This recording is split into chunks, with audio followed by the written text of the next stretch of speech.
Donc Scholarmore, c'est une école de charpenterie de marine. Ça vient, on va dire, en tout cas le mot Scholarmore d'école de la mer pour les moins bretons d'entre nous. Et l'idée dans cette association, puisque c'est ce qu'elle est au départ, c'est d'amener tout l'univers des traditions maritimes à la portée du plus grand nombre, que ce soit par la partie formation professionnelle, que ce soit par la partie insertion, réinsertion, ou que ce soit par la partie ce qu'on appelle nous loisirs, c'est-à-dire pour les personnes qui veulent en apprendre davantage sans forcément s'y investir de façon professionnelle.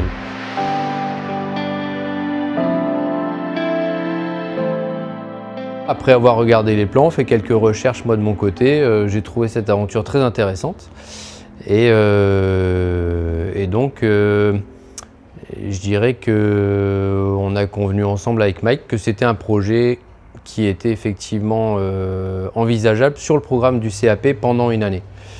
Parce que ce n'est pas forcément facile de dimensionner la construction d'un bateau à un projet de formation pédagogique.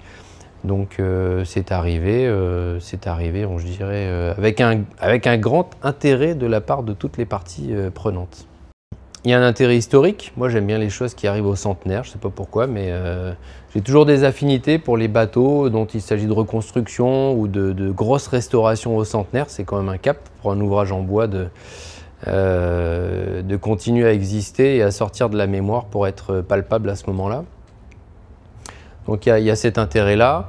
Il y a un intérêt pour la partie Scholarmore aussi parce que construire un bateau avec ce niveau de complexité sur le programme du CAP, ça reste un engagement du quotidien et donc c'est un élément de motivation aussi important.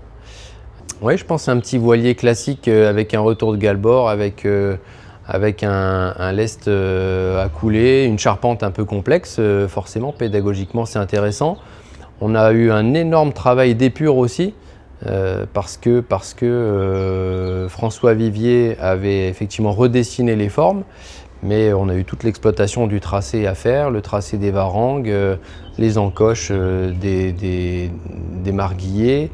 On a eu vraiment énormément de boulot sur l'épure où chacun a pu s'y perdre ou en tout cas appliquer de façon sérieuse tout ce qui avait été acquis sur les premières semaines. Voilà, ouais. Oui, effectivement, les stagiaires, eux, sont aussi portés par cet aspect historique parce que la charpente de marine traditionnelle, c'est une chose. Là, pour le coup, on a eu la chance d'avoir directement les essences utilisées et les méthodes utilisées telles que c'était fait en 1928,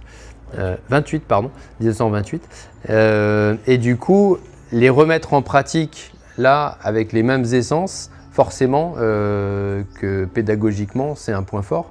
Ça leur montre vraiment qu'on peut, 100 ans après, construire de la même manière et avec succès. Voilà.